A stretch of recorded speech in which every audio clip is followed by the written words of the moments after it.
Президент Российской Федерации Владимир Владимирович Путин.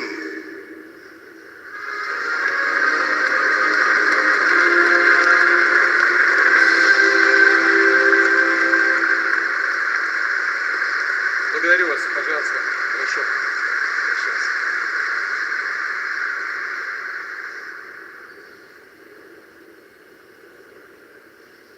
Уважаемые граждане России, граждане Донецкой и Луганской народных республик, жители Запорожской и Херсонской областей, депутаты Государственной Думы, сенаторы Российской Федерации. Вы знаете, в Донецкой и Луганской народных республиках, Запорожской и Херсонской областях состоялись референдумы. Их итоги подведены, результаты известны. Люди свой выбор сделали. Однозначный выбор. Сегодня мы подписываем договоры о принятии в состав России Донецкой Народной Республики, Луганской Народной Республики, Запорожской области и Херсонской области. Уверен, что Федеральное собрание поддержит конституционные законы о принятии и образовании в России 4 новых регионов, 4 новых субъектов Российской Федерации. Потому что это воля миллионов людей.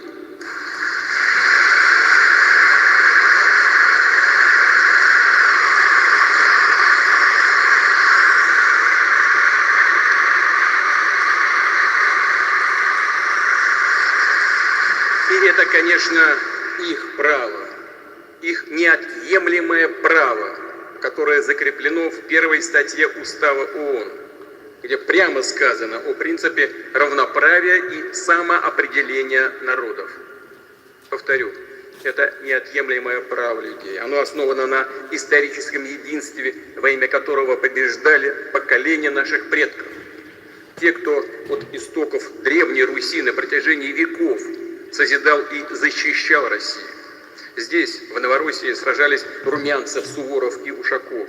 Основывали новые города Екатерина II и Потемкин. Здесь стояли насмерть наши деды и прадеды во время Великой Отечественной войны. Мы всегда будем помнить героев русской весны. Тех, кто не смирился в 2014 году с неонацистским государственным переворотом на Украине. Всех, кто погиб за право говорить на родном языке, сохранять свою культуру, традиции, веру, за право жить. Это воины Донбасса, мученики Одесской Хатыни, жертвы бесчеловечных терактов, устроенных киевским режимом. Это добровольцы и ополченцы, это мирные жители, дети, женщины, старики, русские, украинцы, люди самых разных национальностей. Это настоящий народный лидер Донецка Александр Захарченко. Это боевые командиры Арсен Павлов и Владимир Жога, Ольга Качура и Алексей Мозговой. Это прокурор Луганской республики Сергей Горенко. Это десантник Нурмагомед Гаджимугамедов и все наши солдаты и офицеры, павшие смертью храбрых в ходе специальной военной операции. Они герои.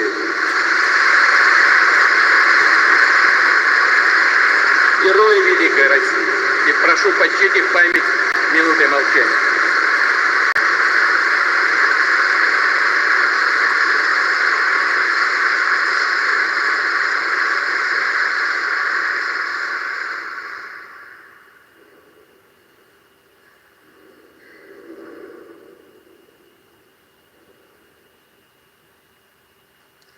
Спасибо.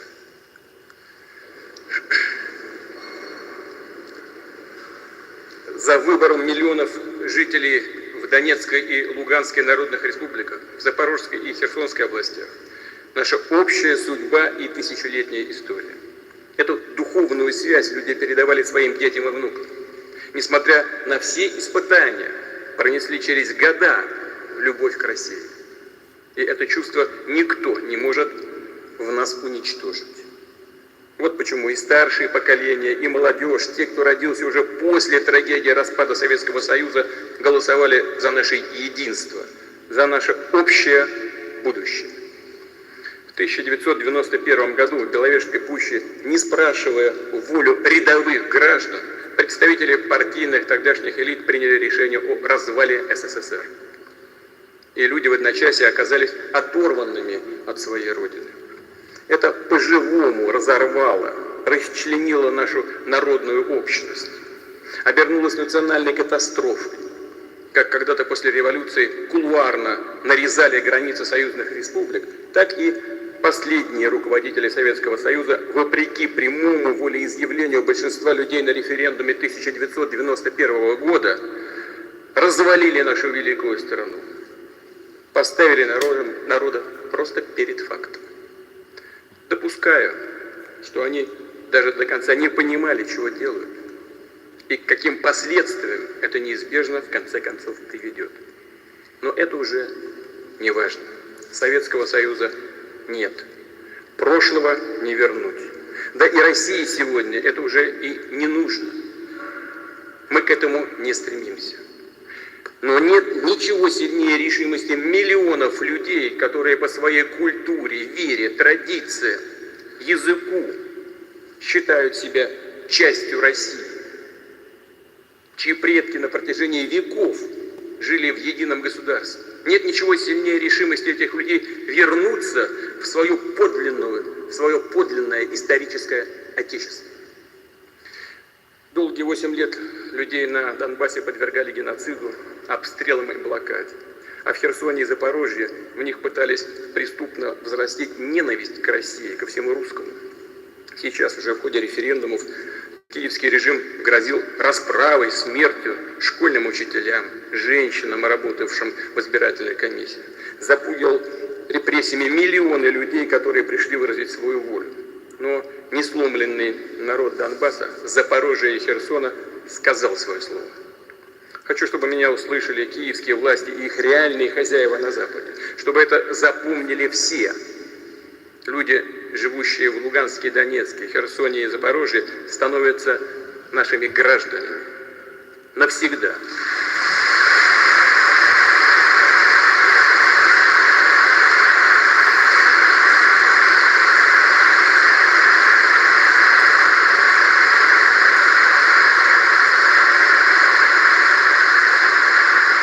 Мы призываем киевский режим немедленно прекратить огонь, все боевые действия, ту войну, которую он развязал еще в 2014 году, и вернуться за стол переговоров. Мы к этому готовы. Об этом не раз было сказано. Но выбор народа в Донецке, Луганске, Запорожье и Херсоне обсуждать не будем. Он сделан. Россия его не предаст.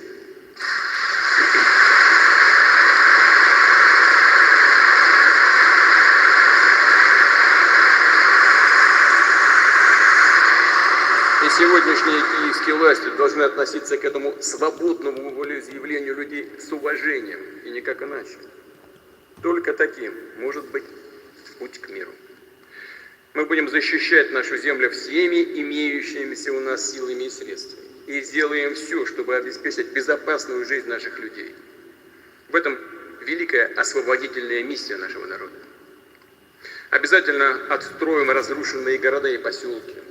Жилье, школа, больницы, театры и музеи. Восстановим и будем развивать промышленные предприятия, заводы, инфраструктуру, системы социального, пенсионного обеспечения, здравоохранения и образования.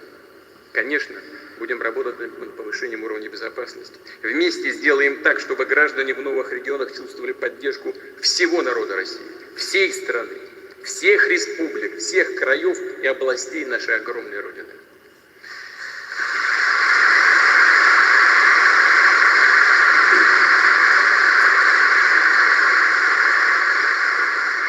Уважаемые друзья, коллеги, сегодня хочу обратиться к солдатам и офицерам, которые участвуют в специальной военной операции, к воинам Донбасса и Новороссии, к тем, кто после указа о частичной мобилизации встает в ряды вооруженных сил, исполняя свой патриотический долг, кто сам по зову сердца приходит в военкоматы. Хочу обратиться и к их родителям, женам, детям, сказать о том, за что сражается наш народ, какой враг нам противостоит Кто бросает мир в новые войны и кризисы, извлекая из этой трагедии свою кровавую выгоду? Наши соотечественники, наши братья и сестры на Украине, родная часть нашего единого народа, своими глазами увидели то, что правящие круги так называемого Запада готовят всему человечеству. Здесь они, по сути, просто сбросили маски, проявили свое истинное нутро. После распада Советского Союза Запад решил, что миру, всем нам навсегда придется мириться с его диктатом. Тогда, в 1991 году, Запад рассчитывал, что Россия от таких потрясений уже не оправится и дальше развалится сама по себе. Да, это почти произошло. Мы же помним 90-е, страшные 90-е годы, голодные, холодные и безнадежные. Но Россия устояла, возродилась, окрепла, вновь заняла свое достойное место в мире. При этом Запад все это время искал и продолжает искать новый шанс ударить по нам, ослабить и развалить Россию, о чем всегда мечтали, раздробить наше государство, стравить между собой народы, обречь их на нищету и вымирание. Им просто не дает покоя, что в мире есть такая великая, огромная страна с ее территорией, природными богатствами, ресурсами, с народом, который не умеет и никогда не будет жить по чужой указке. Запад готов переступить через все для сохранения той неоколониальной системы, которая позволяет ему паразитировать, по сути, грабить мир за счет власти доллара и технологического диктата. Собирать с человечества настоящую дань, извлекать основной источник незаработанного благополучия, ренту гегемона. Сохранение этой ренты – их ключевой, подлинный и абсолютно корыстный мотив. Вот почему их интересам отвечает тотальная десуверенизация. Отсюда их агрессия к независимым государствам, к традиционным ценностям и к самобытным культурам, попытки подорвать неподконтрольные им интернациональные и интеграционные процессы, новые мировые валюты и центры технологического развития. Им критически важно, чтобы все страны сдали свой суверенитет в пользу Соединенных Штатов. Правящие верхушки, одни государства, добровольно соглашаются это сделать, добровольно соглашаются стать вассалами. Другие их подкупают, запугивают, а если не получается, разрушают целые государства, оставляя после себя гуманитарные катастрофы, бедствия, руины, миллионы загубленных и искореженных человеческих судеб, террористические анклавы, зоны социального бедствия, протектораты, колонии и полуколонии. Да им все равно, лишь бы получать свою выгоду. Хочу еще раз подчеркнуть, именно в алчности, в намерении сохранить свою ничем не ограниченную власть и есть подлинные причины той гибридной войны, которую коллективный Запад ведет против России. Они желают нам не свободы, а хотят видеть нас в колонии. Хотят не равноправного сотрудничества, а грабежа. Хотят видеть нас не свободным обществом, а толпой бездушных рабов. Для них прямая угроза – наша мысль и философия. Поэтому и покушаются наши философы. Наша культура для них представляет опасность искусства, поэтому пытаются ее запретить. Наше развитие и процветание тоже для них угроза. Конкуренция разве? Им важна нам.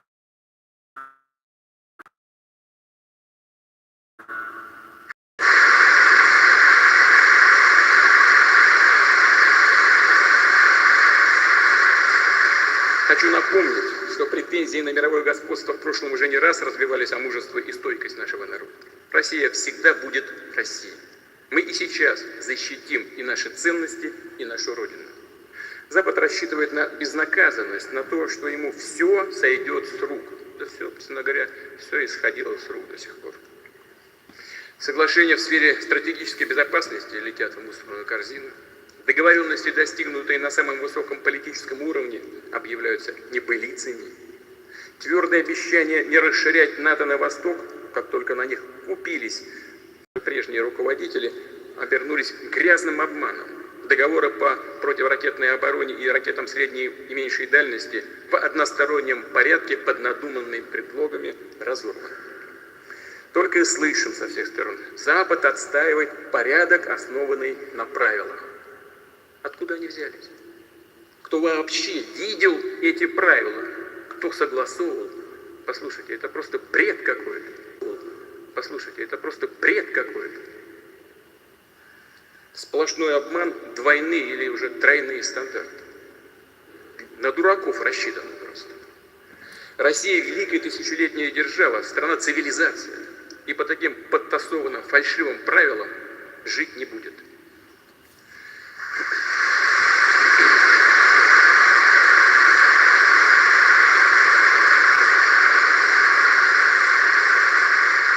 Именно так называемый Запад растоптал принцип нерушимости границ. А сейчас по своему собственному усмотрению решает, кто имеет право на самоопределение, а кто нет, кто его недостоин.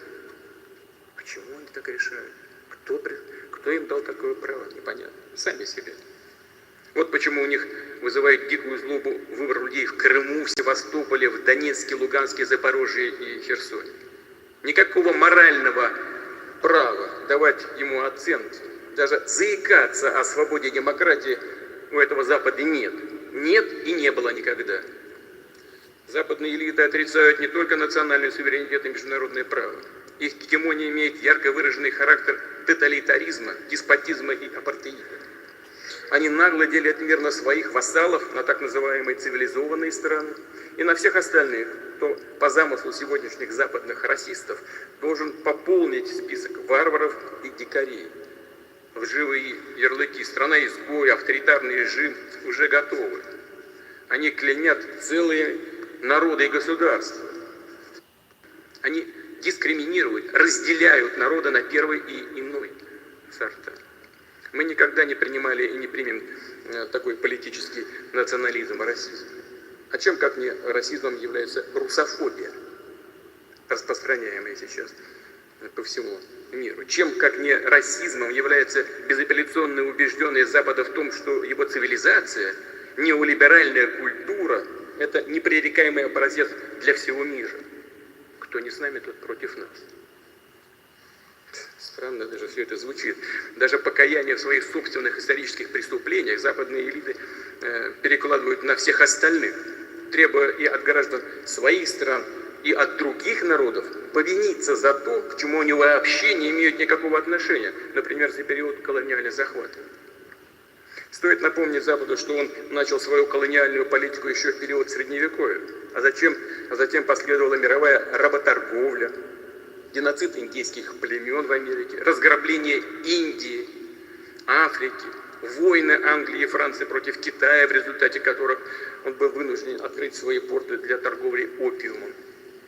То, что они делали, подсаживали целые народы на наркотики, целенаправленно истребляли целые этносы ради земли и ресурсов, устраивали настоящую охоту на людей, как на зверей. Это противно самой природе человека, правде, свободе и справедливости. А мы гордимся тем, что в 20 веке именно наша страна возглавила антиколониальное движение, которое открыло многим народам мира возможности для развития. Для того, чтобы сокращать бедность и неравенство, побеждать голод и болезни. Подчеркну, что одна из причин многовековой русофобии, нескрываемой злобы этих западных элит в отношении России, как раз и состоит в том, что мы не дали себя обобрать в период колониальных захватов, заставили европейцев вести торговлю к взаимной выгоде. Этого удалось достичь, создав в России сильное централизованное государство, которое развивалось, укреплялось на великих нравственных ценностях православия, ислама, иудаизма и буддизма. На открытых для всех русской культуре и русском слове. Известно, что неоднократно строились планы интервенции в России. Пытались использовать и смутное время начала XVII века, и период потрясений после 1917 года. Не удалось. До богатств России Запад все-таки сумел дорваться в конце 20 века, когда государство было разрушено. Тогда нас называли и друзьями, и партнерами, а на самом деле относились как к колонии. Из страны выкачали $триллионы по самым разным схемам. Мы это все помним. ничего не забыли. И в эти дни люди в Донецке и Луганске, в Херсоне и Запорожье высказались за то, чтобы восстановить наше историческое единство. Спасибо.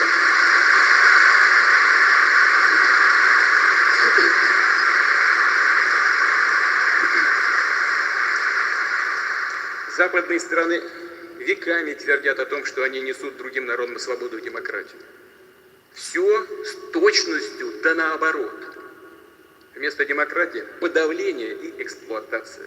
Вместо свободы – порабощение и насилие. Весь однополярный миропорядок по своей сущности антидемократичен и не свободен.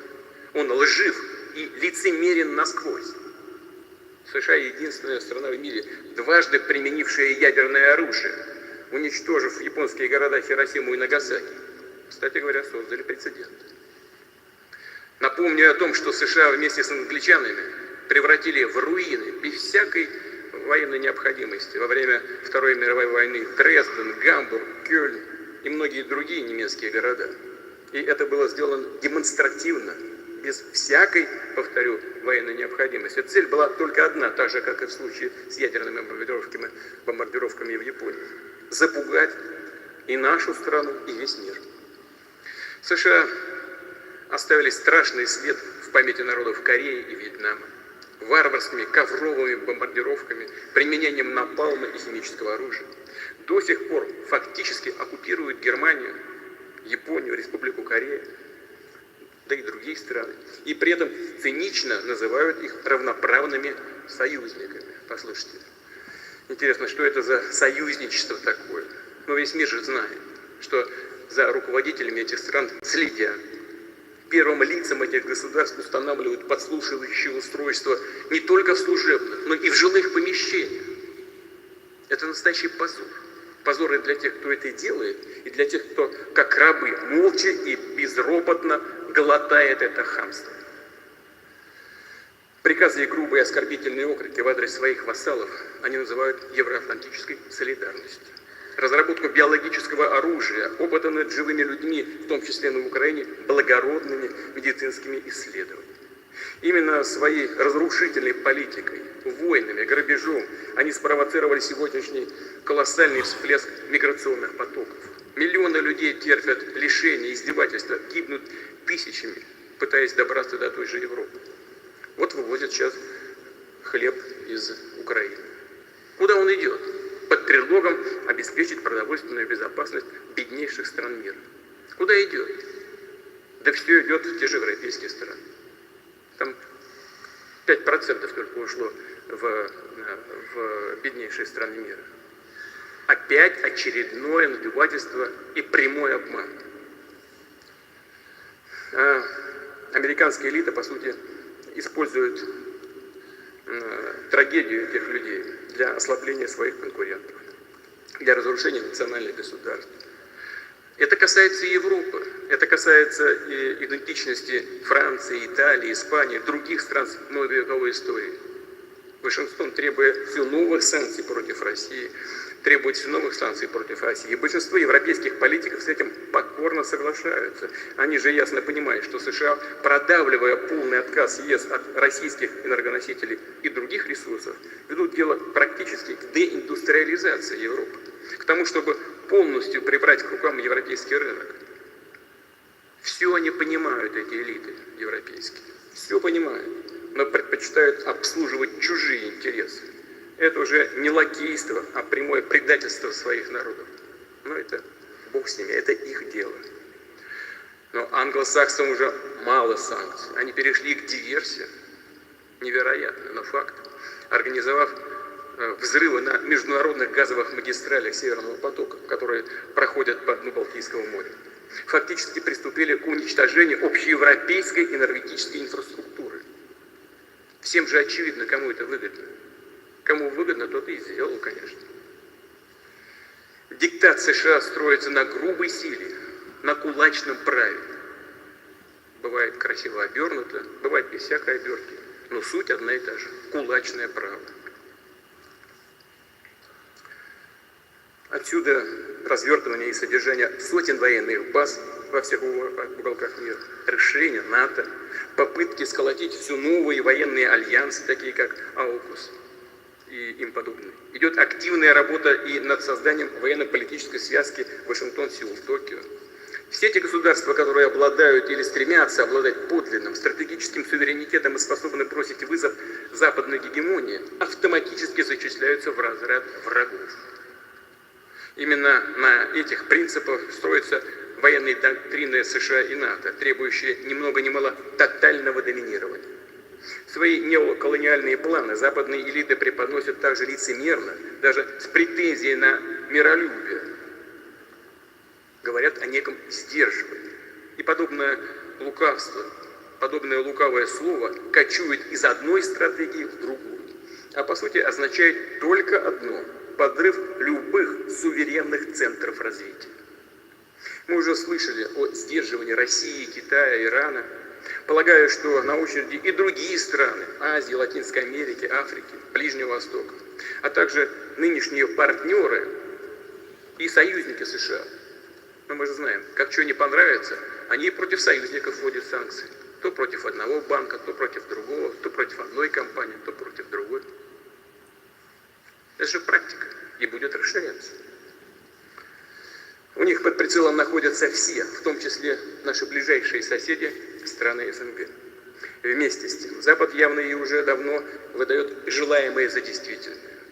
Так, затевая санкционный блицкриг против России, они полагали, что смогут в очередной раз по своей команде построить весь мир. Но, как оказалось, столь радужная перспектива возбуждает далеко не всех. Разве что законченных политических мазохистов и поклонников других нетрадиционных форм международных отношений. Большинство государств отказываются брать этот козырек, а выбирают разумный путь сотрудничества с Россией. Такой непокорности Запад от них явно не ожидал. Просто привыкли действовать по шаблону, все брать нахрапом, шантажом, подкупом, запугиванием. И убеждают себя в том, что эти методы будут работать вечно, словно закостенели и застыли в прошлом. Подобная самоуверенность – прямое порождение не только пресловутой концепции собственной исключительности, хотя это, конечно, вызывает удивление просто, но и настоящего информационного голода на Западе. Правду утопили в океане мифов, иллюзий и фейков, используя запредельно агрессивную пропаганду. Врут напропалую, как Геббельс. Чем невероятнее ложь, тем быстрее в него поверят. Вот так и действует по этому принципу. Но людей нельзя накормить напечатанными долларами и евро. Накормить этими бумажками нельзя. А виртуальной, надутой капитализацией западных социальных сетей невозможно обогреть жилище.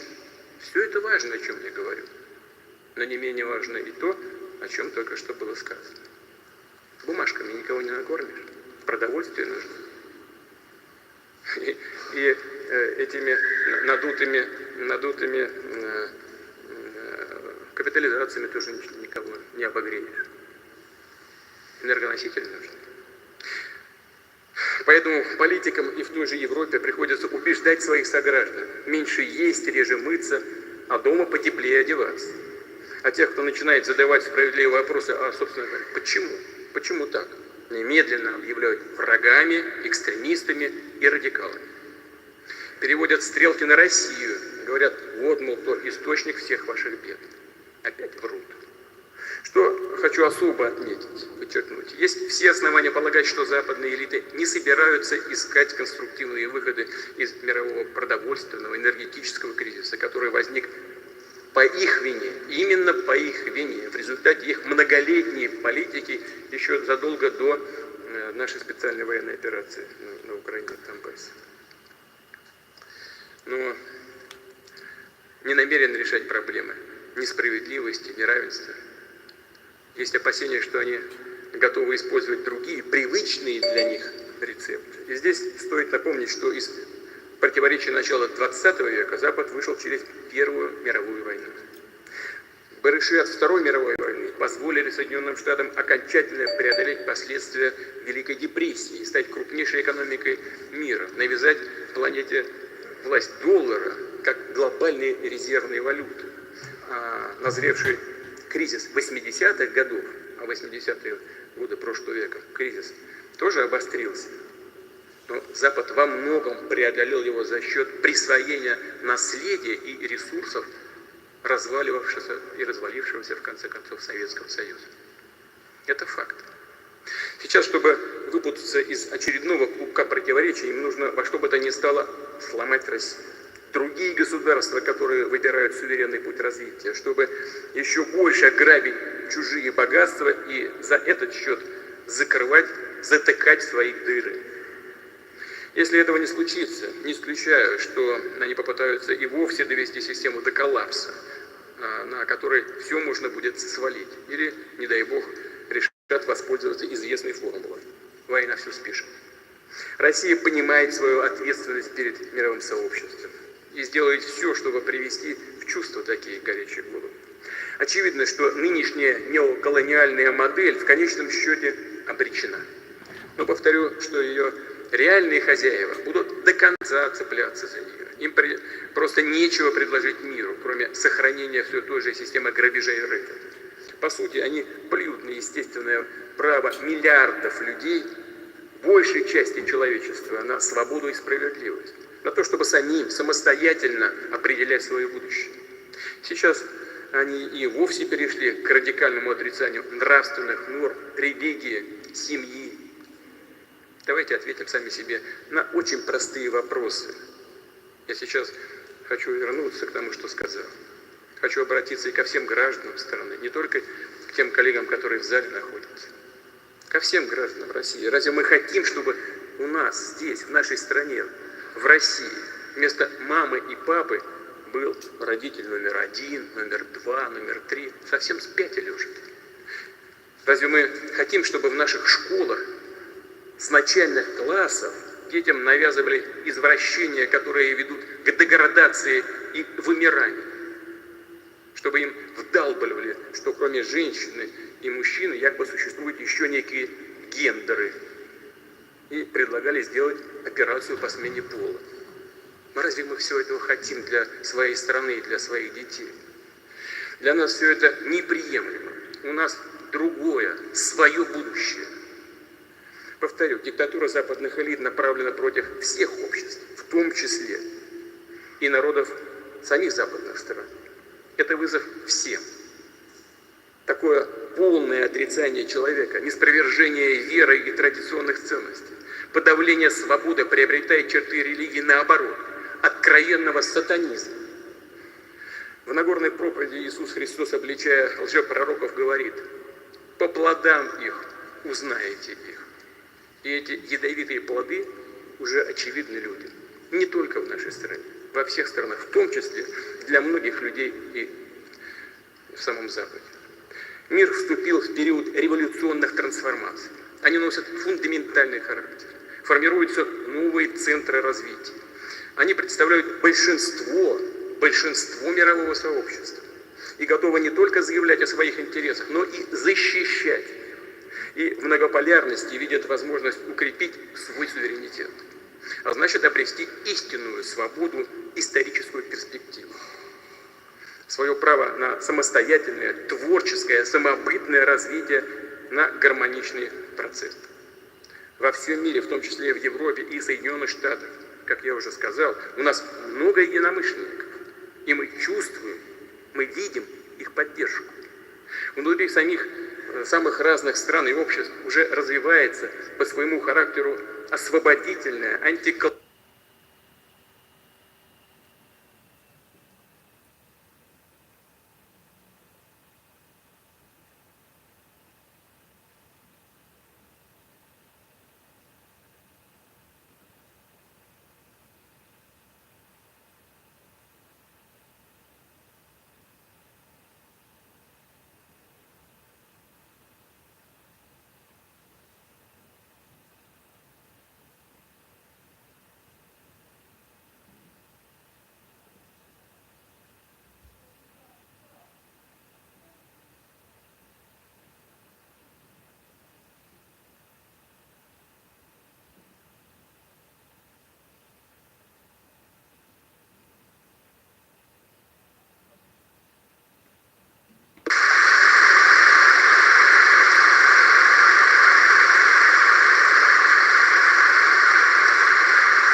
историческую Россию, за будущие поколения, за наших детей, внуков и правнуков. Мы должны защитить их от порабощения, от чудовищных экспериментов, которые направлены на то, чтобы искалечить их сознание и душу. Сегодня мы сражаемся, чтобы никому и никогда не пришло в голову, что Россия, наш народ, наш язык, нашу культуру можно взять и вычеркнуть из истории. Сегодня нам нужна консолидация всего общества. И в основе такой сплоченности может быть только суверенитет, свобода, созидание, справедливость. Наши ценности – это человеколюбие, милосердие и сострадание.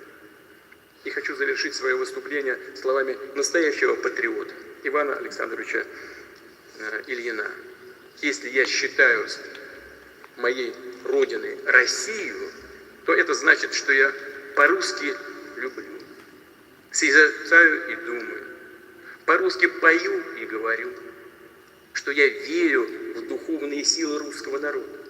Его дух – мой дух, его судьба – моя судьба, его страдания – мое горе, его расцвет – моя радость. За этими словами великий духовный выбор, которому более чем за 1000 лет российской государственности следовали многие поколения наших предков. Сегодня этот выбор делаем мы. Сделали граждане Донецкой и Луганской народных республик, жители Запорожской и Херсонской областей. Они сделали выбор быть со своим народом, быть с Родиной, жить ее судьбой, побеждать вместе с ней. За нами правда, за нами Россия.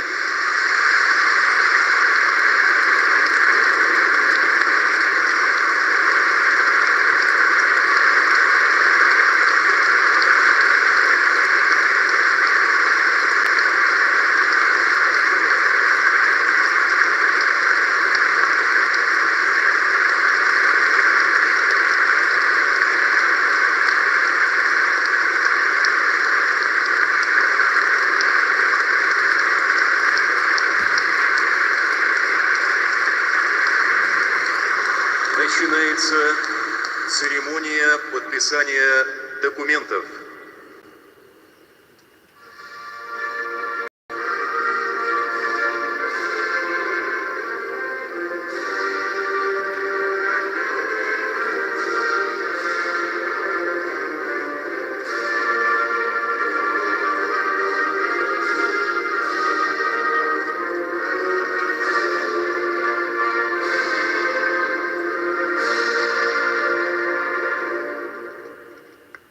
Президент Российской Федерации Владимир Владимирович Путин, глава Донецкой Народной Республики Денис Владимирович Пушилин,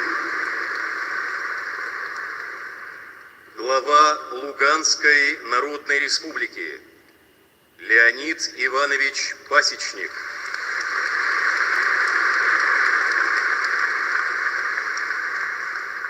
глава Запорожской области Евгений Витальевич Балецкий,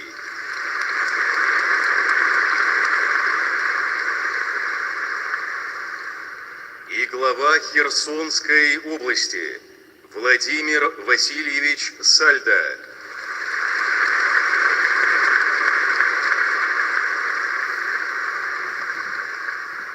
Подписывают договоры между Российской Федерацией и Донецкой Народной Республикой.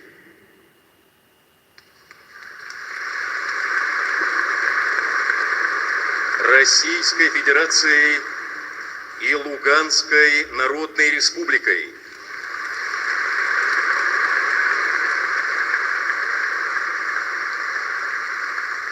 Российской Федерацией и Запорожской областью.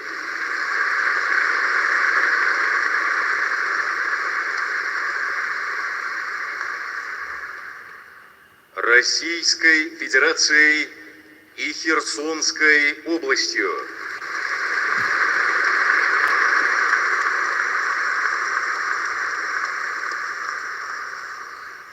о принятии в Российскую Федерацию Донецкой Народной Республики,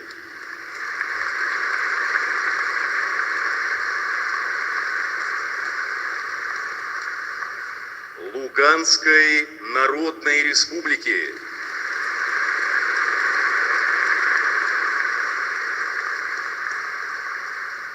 Запорожской области,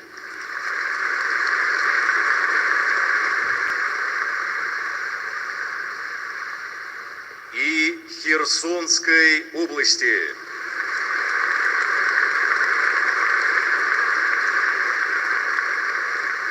И образовании в составе Российской Федерации новых субъектов.